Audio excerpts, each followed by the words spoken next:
जय श्री कृष्ण। श्रीमद्भागवत महापुराण प्रथम खंड द्वितीय स्कंद दूसरा अध्याय। भगवान के स्थूल और सूक्ष्म रूपों की धारणा तथा क्रम मुक्ति और सधो मुक्ति का वर्णन। सुखदेव जी कहते हैं, सृष्टि के प्रारंभ में ब्रह्मा जी ने इसी धारणा के द्वारा प्रसन्न हुए भगवान से वह सृष्टि विषयक स्मृति प्राप्त की थी जो पहले प्रलय काल में विलुप्त हो गई थी। इससे उनकी दृष्टि अमोघ और बुद्धि निश्चयात्मिका हो गई। तब उन्होंने इस जगत को वैसे ही रचा जैसा कि यह प्रलय के पहले था। वेदों की वर्णन शैली ही इस प्रकार की है कि लोगों की बुद्धि स्वर्ग आदि निरर्थक नामों के फेर में फंस जाती है। जीव वहाँ सुख की वासना में स्वप्न सा देखता हुआ भटकने लगता है, किंतु उन मायामय लोकों में कहीं भी उसे सच्चे सुख की प्राप्ति नहीं होती। इसलिए विद्वान पुरुष को चाहिए कि वह विविध नाम वाले पदार्थों से उतना ही व्यवहार करे जितना प्रयोजनीय हो। अपनी बुद्धि को उनकी निस्सारता के निश्चय से परिपूर्ण रखे और एक क्षण के लिए भी असावधान न हो। यदि संसार के पदार्थ प्रारब्ध बस बिना परिश्रम के यूं ही मिल जाएं, तब उनके उपार्जन का परिश्रम व्यर्थ समझकर उनके लिए कोई प्रयत्न न करें। जब जमीन पर सोने से काम चल सकता है, तब पलंग के लिए प्रयत्न करने से क्या प्रयोजन। जब भुजाएं अपने को भगवान की कृपा से स्वयं ही मिली हुई हैं, तब तकियों की क्या आवश्यकता। जब अंजलि से काम चल सकता है, तब बहुत से बर्तन क्यों इकट्ठा करें। वृक्ष की छाल पहनकर या वस्त्रहीन रहकर भी यदि जीवन धारण किया जा सकता है, तो वस्त्रों की क्या आवश्यकता। पहनने को क्या रास्तों में चिथड़े नहीं हैं। भूख लगने पर दूसरों के लिए ही शरीर धारण करने वाले वृक्ष क्या फल फूल की भिक्षा नहीं देते। जल चाहने वालों के लिए नदियां क्या बिल्कुल सूख गई हैं। रहने के लिए क्या पहाड़ों की गुफाएं बंद कर दी गई हैं। अरे भाई, सब न सही, क्या भगवान भी अपने शरणागतों की रक्षा नहीं करते। ऐसी स्थिति में बुद्धिमान लोग भी धन के नशे में चूर घमंडी धनियों की चापलूसी क्यों करते हैं।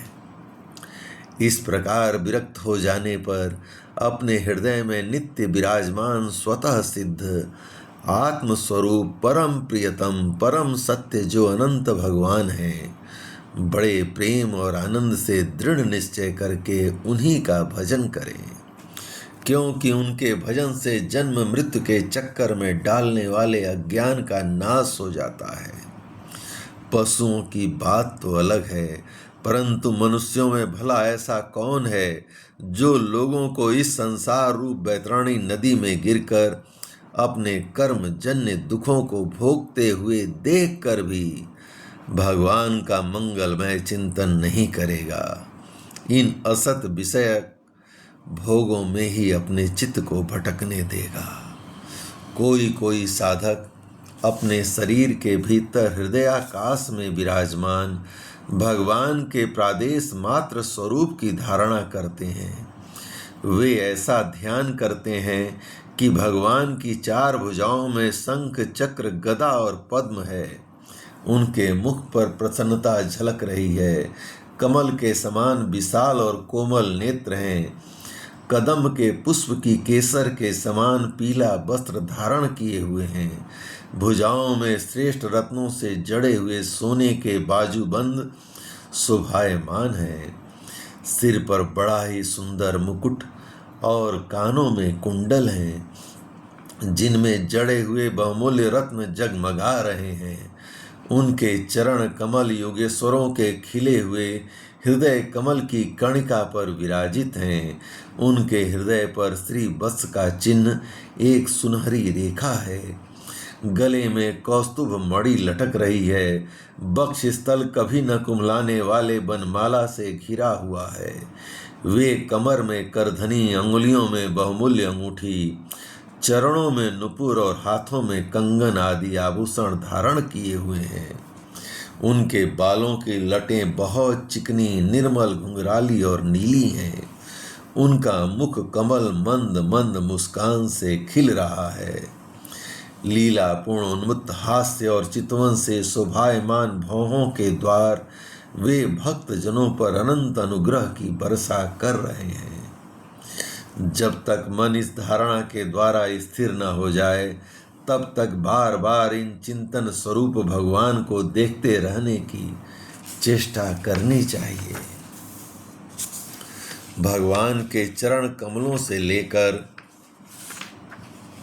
उनके मुस्कान युक्त मुख कमल पर्यंत समस्त अंगों की एक एक करके बुद्धि के द्वारा धारणा करनी चाहिए। जैसे जैसे बुद्धि शुद्ध होती जाएगी, वैसे वैसे चित्त स्थिर होता जाएगा। जब एक अंग का ध्यान ठीक ठीक होने लगे, तब उसे छोड़कर दूसरे अंग का ध्यान करना चाहिए। ये विश्वेश्वर भगवान दृश्य नहीं, दृष्टा हैं। सगुण निर्गुण सब कुछ इन्हीं का स्वरूप है। जब तक इनमें अनन्य प्रेममय भक्ति योग न हो जाए, तब तक साधक को नित्य नैमित्त का कर्मों के बाद एकाग्रता से भगवान के उपयुक्त स्थूल रूप का चिंतन करना चाहिए। जय श्री कृष्ण।